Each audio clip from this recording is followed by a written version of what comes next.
अस्सलाम वालेकुम viewers, welcome to my channel, welcome to another video. आज की वीडियो में हम बात करने वाले हैं क्या वाकई खरबूजा या तरबूज खाने के बाद पानी नहीं पीना चाहिए। हाँ, ये बात हम बचपन से सुनते आ रहे हैं कि तरबूज या खरबूजा खाने के बाद पानी नहीं पीना चाहिए वरना इससे हैज़ा या डायरिया हो जाएगा। लेकिन हम में से शायद ही कोई इंसान हो जिसने बुजुर्गों की फैलाई इस बात की तस्दीक भी की हो या फिर यह जानने की कोशिश की हो क्या वाकई तरबूज या खरबूजा खाकर ऊपर से पानी पीने किसी किस्म के मसले का सामना हो सकता है या नहीं। अगर होता भी है तो ऐसा क्यों होता है।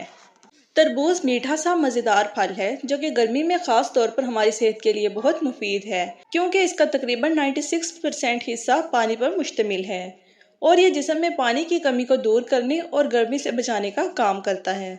तरबूज में लाइकोपीन, पोटाशियम और फाइबर समेत पानी और नमकियात पाई जाती हैं जो कि तमाम ही हमारी सेहत के लिए बहुत मुफीद हैं। लेकिन आम तौर पर हम ये सुनते हैं कि तरबूज खाने के बाद पानी नहीं पीना चाहिए क्योंकि तरबूज खाने के बाद पानी पीने से हैज़ा हो जाता है।